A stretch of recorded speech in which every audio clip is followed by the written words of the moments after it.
Well, they are the biggest anti-government protests that we've seen since the start of Russia's full-scale invasion.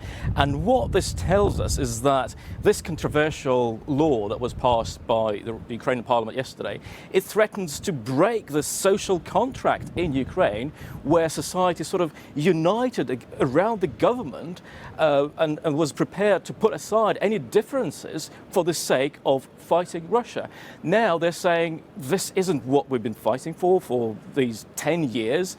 We fought against corruption, we fought for democracy, and now this happens. So there's shock and dismay in Ukraine, and President Zelensky earlier today, he gathered together the heads of Ukraine's main security services and anti-corruption agencies, and he said that for them to work effectively, they have to have sufficient powers, but Russia is our main and only enemy.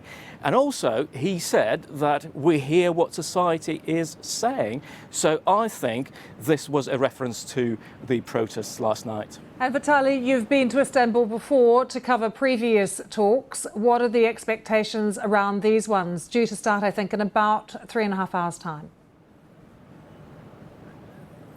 Just as before, Lucy, they are pretty low. It's the same delegations, really, the same demands. Ukraine is looking for a ceasefire and a meeting between Volodymyr Zelensky and Vladimir Putin. Russia is saying it's too early for any of that. Instead, they want to talk about the memorandum that Russia presented to Ukraine during the previous round of talks back in June. And that memorandum, Lucy, it's essentially a demand for surrender, which Ukraine is not going to accept at this stage.